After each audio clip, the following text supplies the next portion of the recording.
그리고 각 처소에서 이 시간 예배에 함께 동참한 여러분 모두에게 우리 주님의 사랑과 은혜가 늘 충만하시기를 주님의 이름으로 축원합니다. 요즘 들리는 소식들은 다 그렇게 쉽지 않은 그런 이야기들을 듣습니다. 다 힘겹게 살고 계시는구나 하는 그런 생각이 들어요. 이렇게 살기 힘들고 어려울 때 어떻게 해야 될까요? 그것은 기본으로 돌아가는 것입니다. 기본을 생각해야 할 때라는 생각을 해요. 부부 사이라든가 또는 가정 또는 경제, 사회생활의 기본을 생각할 때 지켜 나아갈 수가 있고 또 긍정적인 발전을 이루어 나아갈 수 있기 때문에 그렇습니다. 특별히 그 신앙생활은 더더군다나 그렇습니다. 지금처럼 이렇게 모이기 힘들고 또 일상적인 신앙생활이 어려울 때 우리는 기본을 생각을 해야 합니다.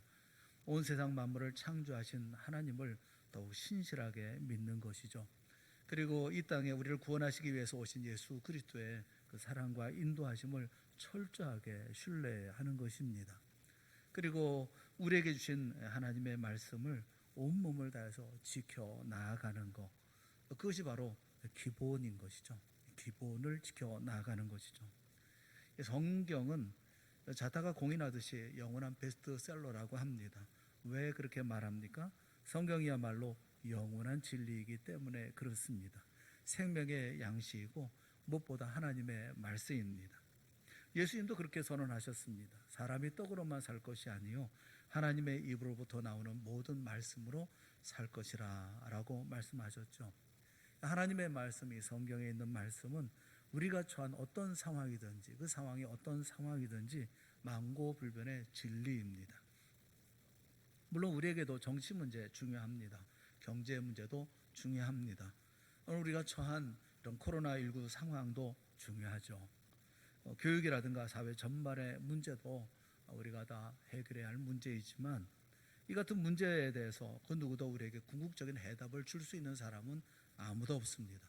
결국 우리가 찾아야 될 해답은 하나님의 말씀이죠.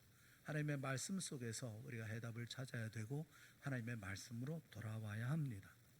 예수 믿는 사람은 하나님의 말씀을 먹고 마심으로 자라는 겁니다.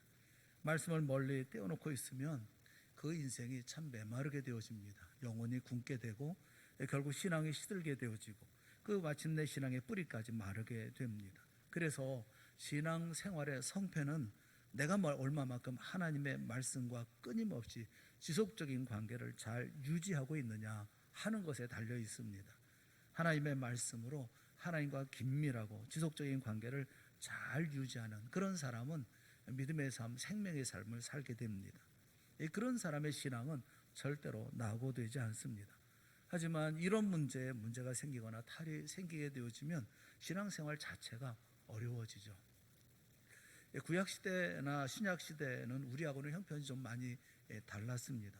당시에는 책이라는 것이 없었죠. 성경을 책으로 들고 다닌다고 하는 거 상상도 할 수가 없었던 그런 시대였습니다. 주로 성전이나 또는 회당에 가서 예배 드릴 때 들려주시는 그런 말씀을 마음에 담고 그 가운데 기억되는 말씀을 늘 생각하고 묵상을 했습니다. 그것이 구약시대 성도들의 신앙생활이었어요. 신약시대 역시 초대교회도 그렇죠. 성경이 없으니까 주로 모여서 예배 드릴 때 설교자가 들려주시는 말씀을 귀담아 듣고 그 말씀을 잘 마음에 간직한 다음에 집에 돌아와서는 기억나는 말씀을 마음에 계속 되새기고 묵상하는 그런 삶을 살았죠. 그렇게 신앙생활을 해왔어요. 오늘날 우리들은 어떻습니까? 성경을 들고 다니죠. 초대교회 성도들은 마음에 담고 다니는 말씀에 익숙하지만 우리는 손에 들고 다니는 말씀에 익숙합니다. 어느 것이 마음으로 성경을 즐거워하고 주야로 묵상하는 은혜가 더 크겠습니까?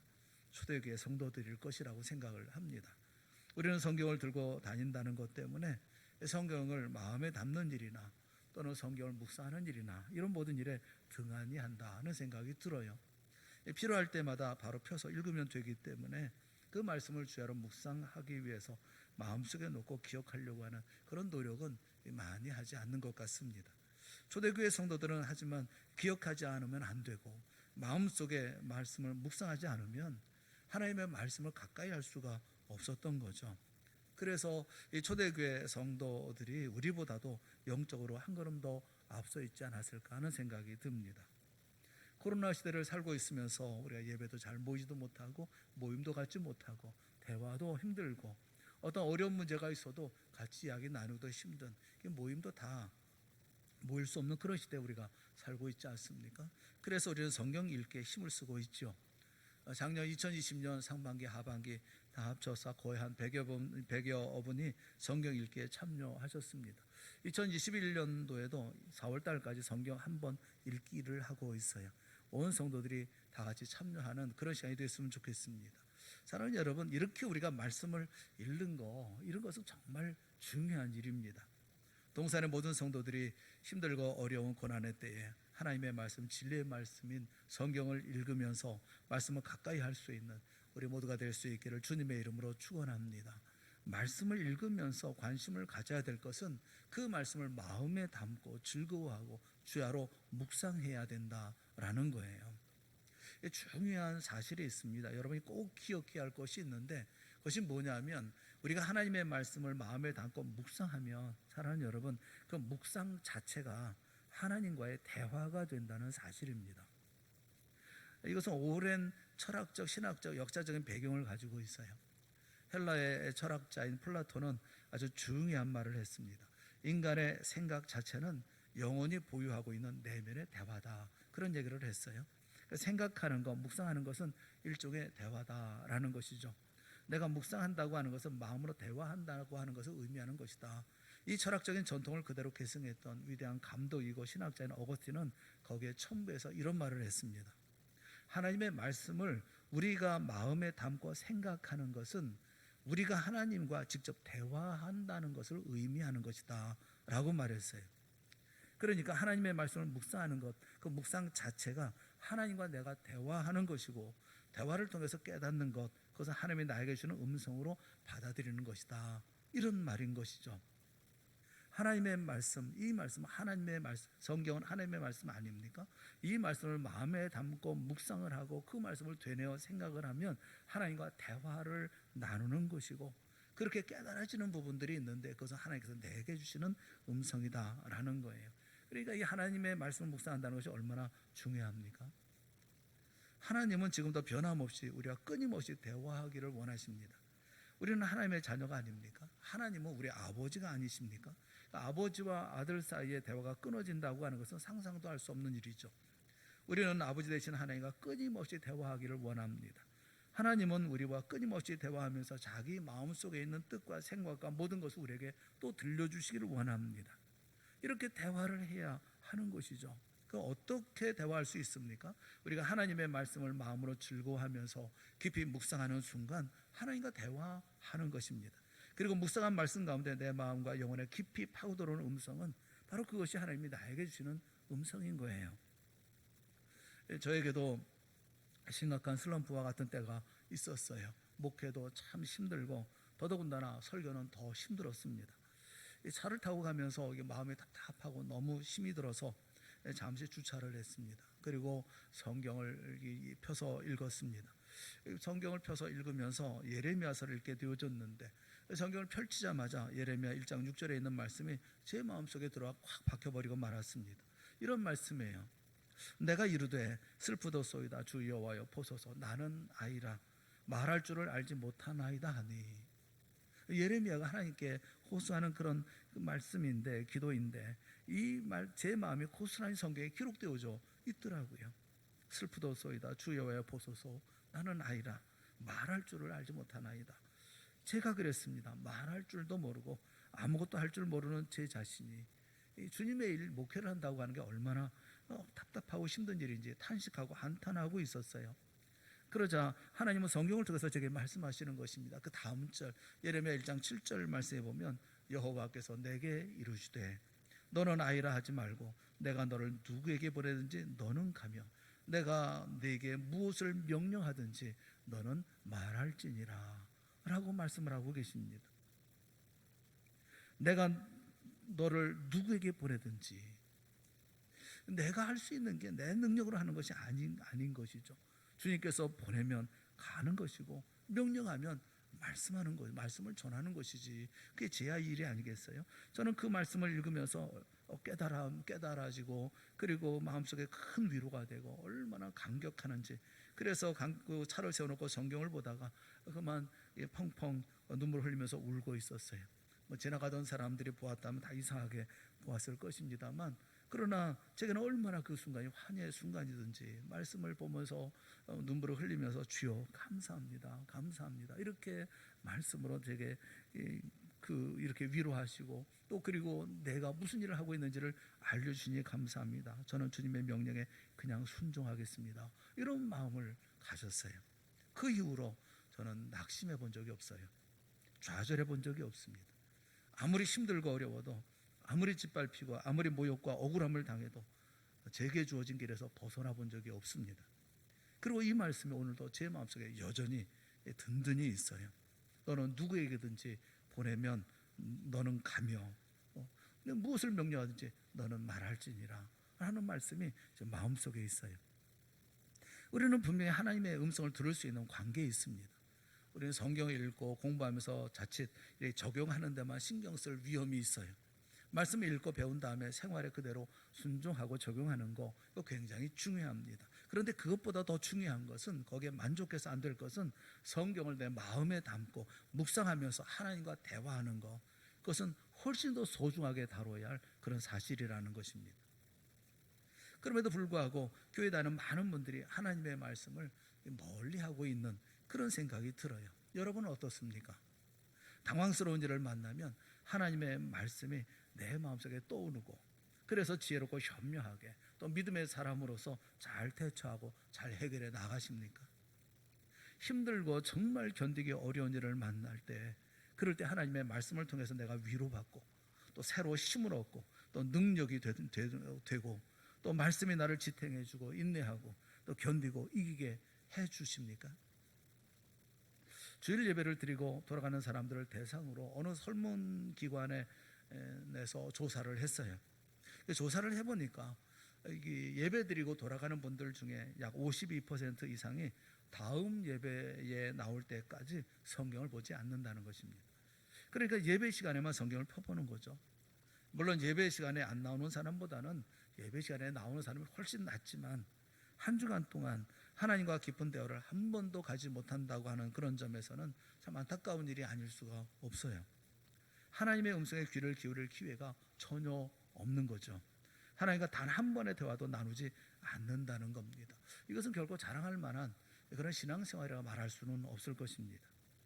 말씀을 마음에 담고 묵상하지 않는 사람이 어떻게 하나님과 대화할 수 있으며, 하나님과 대화하지 않는 사람이 어떻게 하나님의 음성을 들을 수가 있으며, 하나님의 음성을 듣지 못하는 사람이 어떻게 말씀을 통해서 힘을 얻고 세상을 이기며 살아갈 수가 있습니까?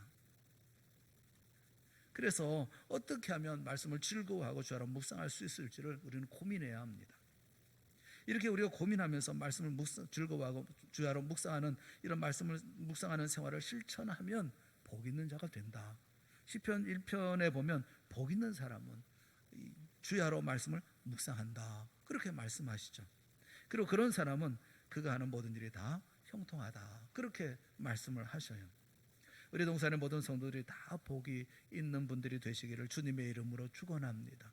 동산의 모든 성도들이 하는 모든 일들이 다 형통할 수 있기를 주님의 이름으로 축원합니다. 그러면 무엇을 두고 형통하다는 말씀을 하고 계시는 것일까?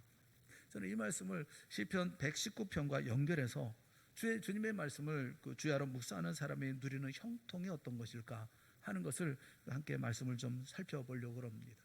시편 119편은 하나님의 말씀을 사랑하는 자가 누리는 축복에 대해서 176절에 걸쳐 말씀하고 있는 성경에서 가장 긴 장인 것이죠.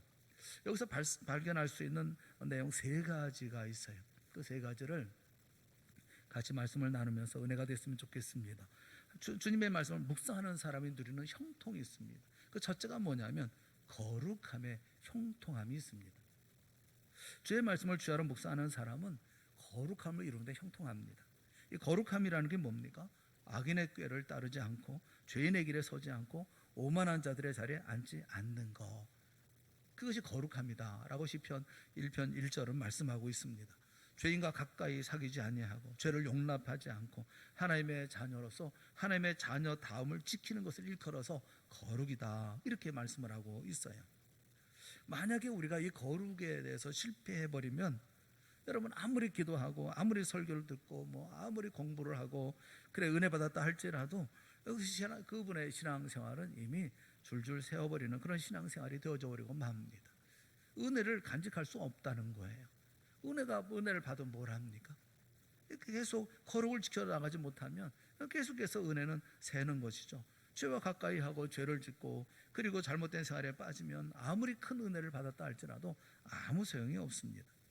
그래서 우리가 살아갈 때 거룩을 지킨다고 하는 것은 정말 중요합니다. 그러면 이 거룩을 지키는 비결이 뭡니까? 어떻게 하면 거룩을 지킬 수가 있습니까? 시편 119편 11절에 나와 있어요. 시편 119편 11절에 있는 말씀을 읽어드릴게요. 내가 주께 범죄하지 아니하려 하여 주의 말씀을 내 마음에 두었나이다. 그렇게 말씀하고 있어요. 내가 주께 범죄하지 아니하려 하여, 주께 범죄하지 않기 위해서 무엇을 합니까? 주의 말씀을 내 마음에 두었나이다. 여기 두었다라는 차판이라는 이 단어인데, 이 말은 깊이 숨긴다는 겁니다. 은밀하게 감춘다라는 말이에요. 그래서 이 말씀은 이런 겁니다. 혹시 내가 하나님께 죄를 지을까 두려워서 죄를 짓지 않기 위해서 주님의 말씀을 마음속에 깊이 거의 간직하고 있습니다. 깊이 두었습니다 라는 거예요. 내가 죄를 짓지 않기 위해 다른 대안이 없어요. 하나님의 말씀을 내 안에 깊이 간직하는 겁니다. 하나님의 말씀을 주야로 묵상하는 겁니다. 그 결과 이 시편 기자는 죄를 짓는 생활에서 치유할 수가 있었어요. 그래서 거룩함의 형통은 하나님의 말씀을 마음에 두고 묵상할 때 오는 겁니다. 여러분, 우리가 거듭난 사람들 아닙니까? 새로 태어난 사람들 아닙니까? 우리는 무엇을 먹고 삽니까? 하나님의 말씀을 먹고 삽니다.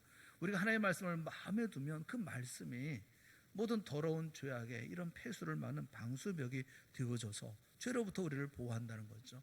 죄를 지을 수 없는 우리가 되게 한다는 거예요. 가령 예를 들어서 마태복음 6장 24절에 한 사람이 두 주인을 섬기지 못할 것이니 혹 이를 미워하고 저를 사랑하거나 혹 이를 중히 여기고 저를 경히 여김이라 너희가 하나님과 재물을 겸하여 섬기지 못하느니라 라는 그런 말씀을 담고 사는 사람이라고 하면, 여러분 어떻게 탐욕과 욕심에 눈이 어두워서 엉뚱한 짓 할 수 있겠어요? 마태복음 5장 28절에 나는 너에게 이르노니 음욕을 품고 여자를 보는 자마다 마음에 이미 간음하였느니라 라는 말씀을 마음에 담고 살고 있는 젊은이라고 하면 어떻게 함부로 엉뚱한 짓을 할 수가 있고 또 좋지 않은 것에 자꾸 관심을 가지고 빠져들 수가 있겠습니까? 요한일서 4장 20절에 누구든지 하나님을 사랑하노라 하고 그 형제를 미워하면 이는 거짓말하는 자니 보는 바 그 형제를 사랑하지 아니하는 자는 보지 못하는 바 하나님을 사랑할 수 없느니라. 이 말씀을 마음속에 담고 있는 사람이 어떻게 형제를 미워하고 용서하지 않을 수가 있습니까?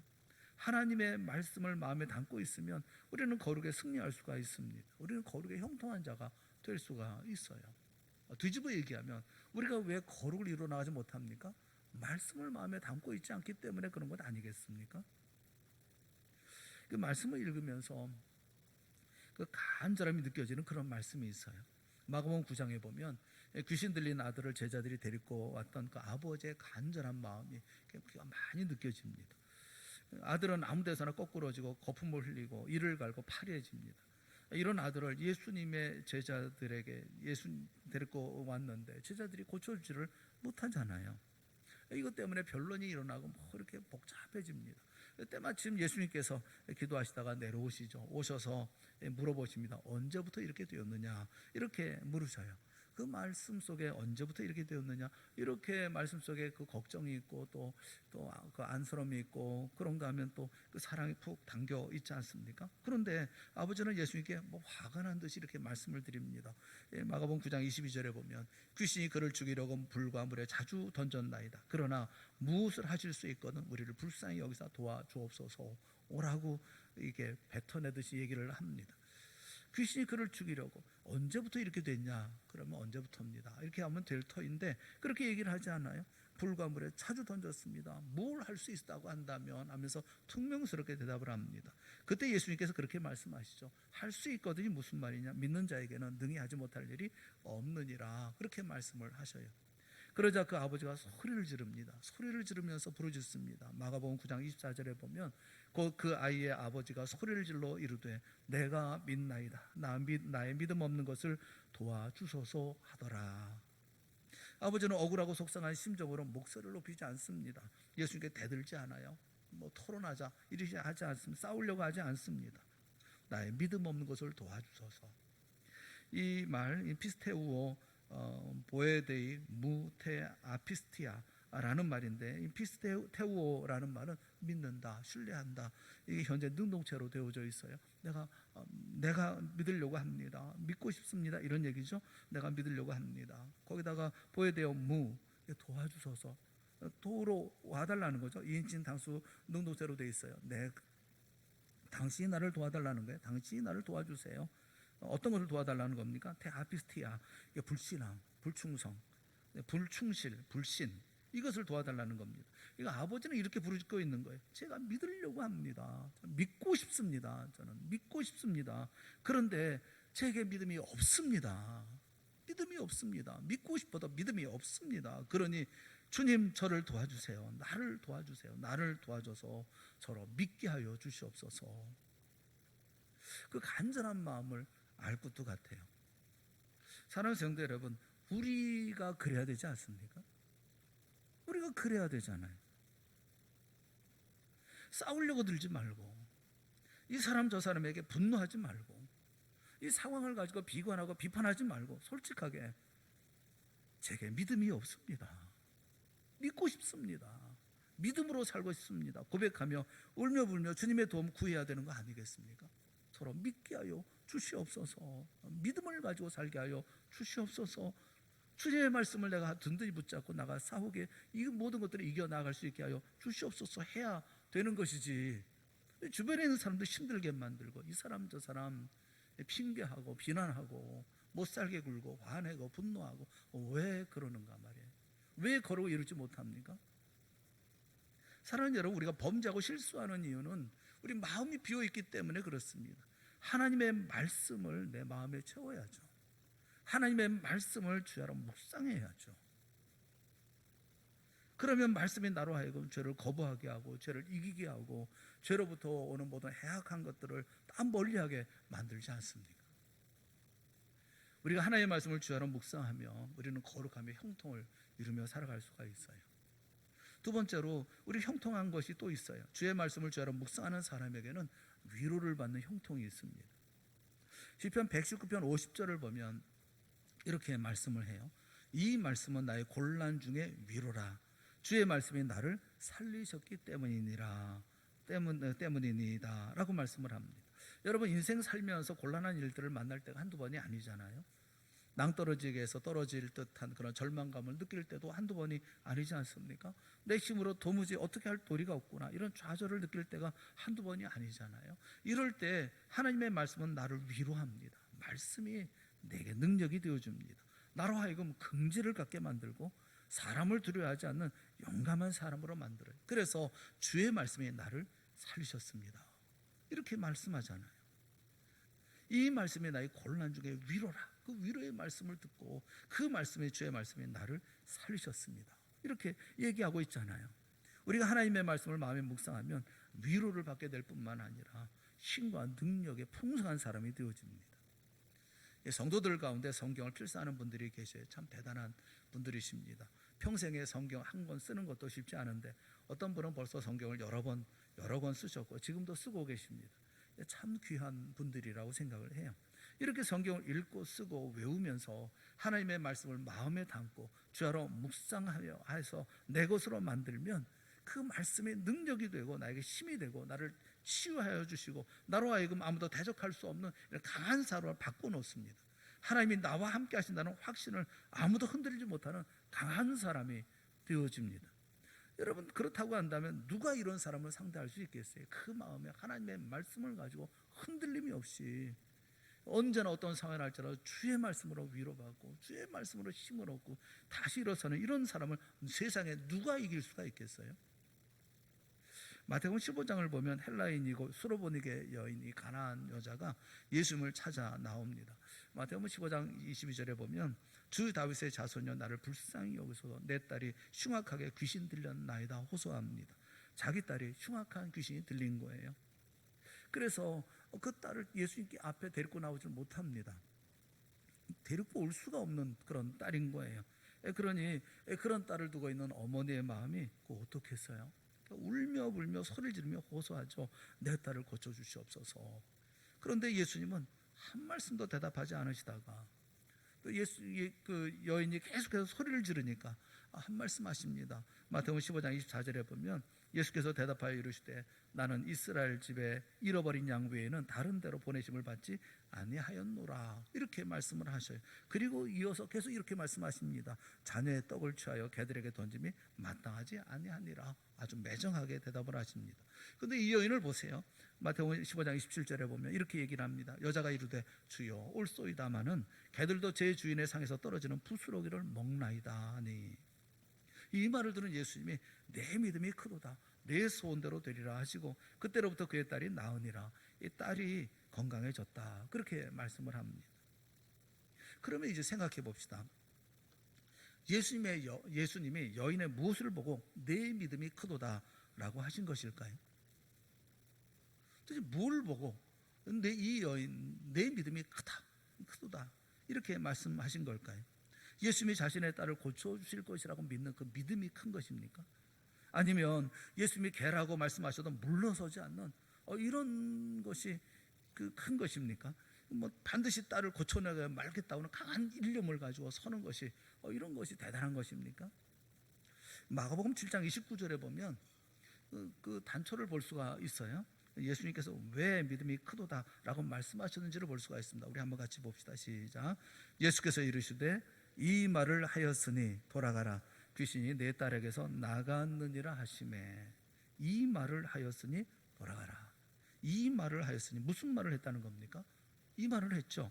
개들도 제 주인의 상에서 떨어지는 부스러기를 먹나이다 이런 말을 했죠. 여러분 이 여인은 예수님을 자신의 주인이라고 고백을 하고 있어요. 예수님은 나의 주인이십니다. 예수님은 나의 주인이십니다. 개도 제 주인의 상에서 떨어지는 부스러기를 먹지 않습니까? 그러니 온 세상의 주인이시고 내 인생의 주인이시고 내 삶의 주인이시고 그리고 내 딸의 주인이신 주님 우리에게 은혜를 베풀어 주시옵소서. 그렇게 주님을 바라본 거예요. 주목할 것은 여인은 처음부터 예수님을 가리켜서 마태복음 15장 22절에 처음 예수님께 얘기할 때 주 다윗의 자손이여 나를 불쌍히 여기소서라고 불렀다는 거예요. 주 다윗의 자손이여 당신은 메시아입니다. 당신은 이 땅에 오시는 구세주이십니다.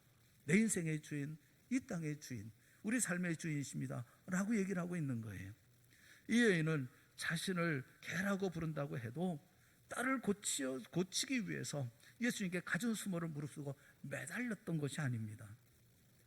비록 자신을 개라고 부른다 할지라도 그래도 나의 주인은 주님이시기 때문에 내가 예수님 말고 어디로 갈 수가 있겠습니까? 예수님 밖에는 나의 소망이 없습니다. 나의 주인은 주님밖에 없습니다. 이 간절함으로 주님 옆에 나온 여인이었다는 겁니다. 여러분 예수님이 나의 주인인 줄 아는 사람은 용맹합니다. 물러서지 않습니다. 포기하지 않습니다. 세상에 꺾을 자가 없습니다. 무슨 말을 해도 넘어지거나 그리고 포기하거나 좌절하지 않습니다. 날마다 직접적인 도움도 안 되는 사람들만 상대하려고 하지 말고 골방에 들어가서 하나님의 말씀을 펴놓고 읽으십시오. 내가 이해하든지 이해하지 못하든지 내 마음에 들어오든지 들어오지 않든지 간에 조용히 하나님의 말씀을 믿고 읽어 내려가면 그 가운데 어떤 말씀이 내 마음에 자리를 잡게 되죠.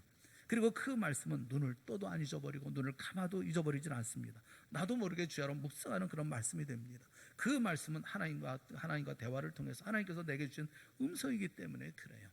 그 말씀이 평생에 내 위로가 되는 것이고 내 힘이 되어지고 내가 용기가 되어지고 내 인생의 주춧돌이 되어지고 내 소망이 되는 거예요. 하나님의 말씀을 주야로 묵상하는 사람에게 주님께서 주는 위로가 있습니다. 힘이 있습니다. 능력이 있습니다. 흔들리지 않습니다. 주님의 말씀을 주야로 묵상하는 사람은 형통합니다. 첫째는 거룩함에 형통하고요. 두 번째는 위로받는 형통이 있어요. 마지막 세 번째로 주님의 말씀을 묵상하는 사람은 지혜를 얻는 형통함이 있습니다. 지혜를 얻습니다. 시편 119편 97절과 98절 말씀을 보면 이런 말씀이 있어요. 내가 주의 법을 어찌 그리 사랑하는지요. 내가 그것을 종일 작은 소리로 읊조리나이다. 나의 계명들이 항상 나와 함께하므로 그것들이 나를 원수보다 어떻게 해요? 지혜롭게 하나이다. 사실 세상 살면서 보면 기로에 설 때가 참 많잖아요. 이쪽으로 가야 되나 저쪽으로 가야 되나 참 지혜가 필요하죠. 지혜가 없어서 안타까울 때가 많아요. 어떤 길이 옳은지 어느 길이 틀린지 내 지혜로 판단할 수 없을 때 하나님 주시는 지혜가 얼마나 절실합니까? 아무리 찾아도 내 스스로 지혜를 찾지 못하고 그래서 방황하고 당황스러울 때가 있잖아요. 바로 이런 어려운 기로에서 지혜를 얻는 거, 그게 우리가 살 길 아닙니까?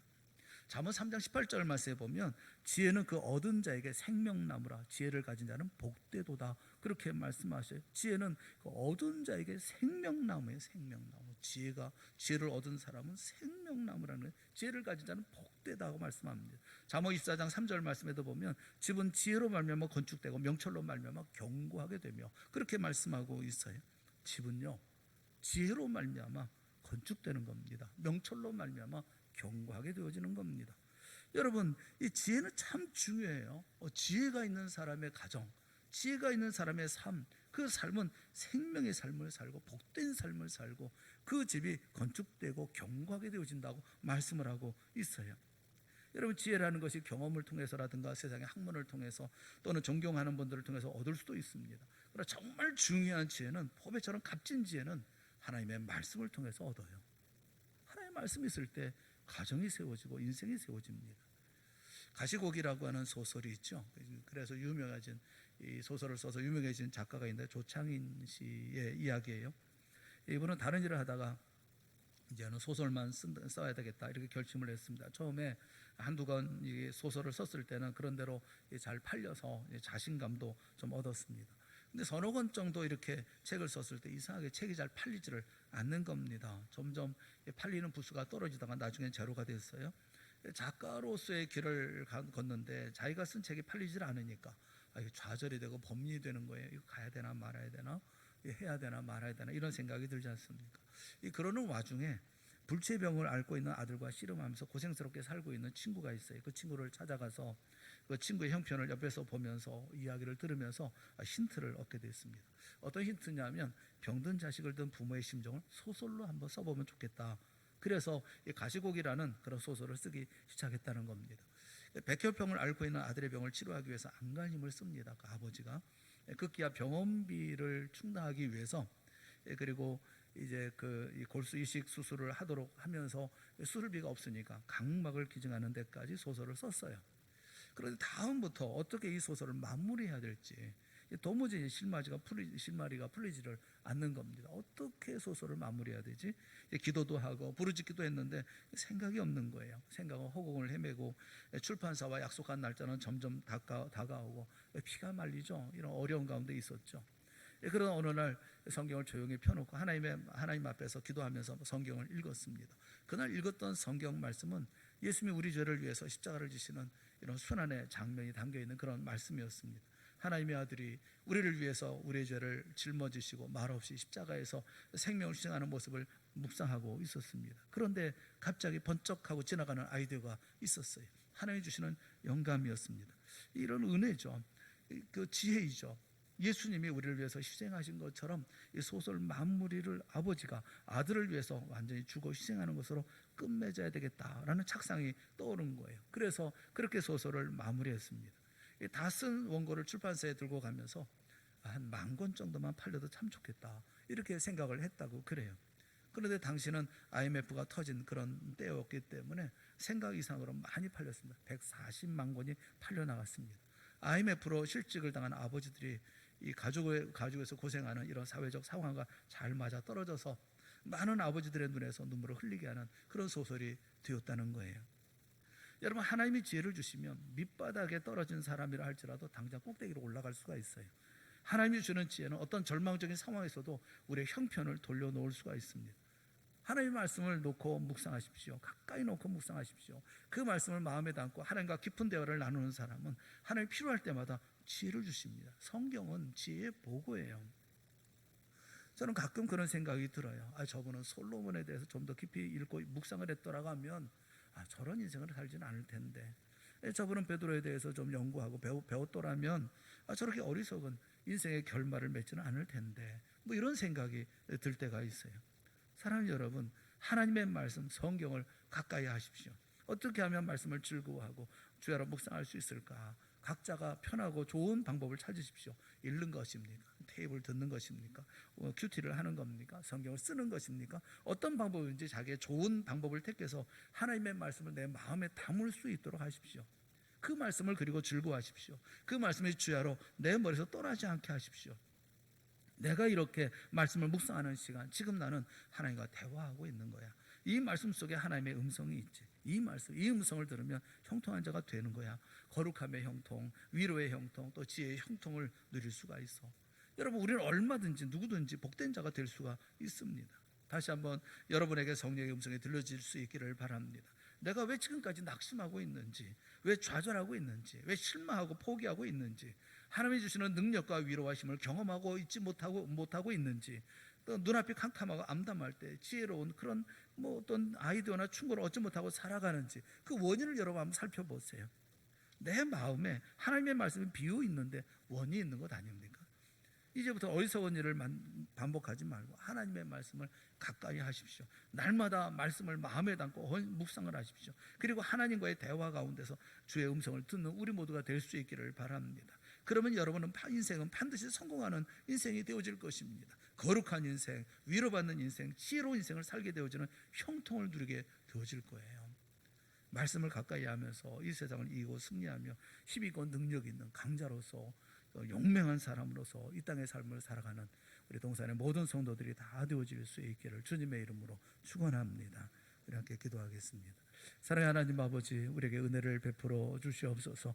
주님께서 우리에게 말씀하시는 말씀을 귀히 여기게 하시고 그 말씀을 마음에 담을 수 있도록 즐거워하며 주야로 묵상하는 저희가 되게 하여 주시옵소서. 밤낮 하나님과 대화를 나누는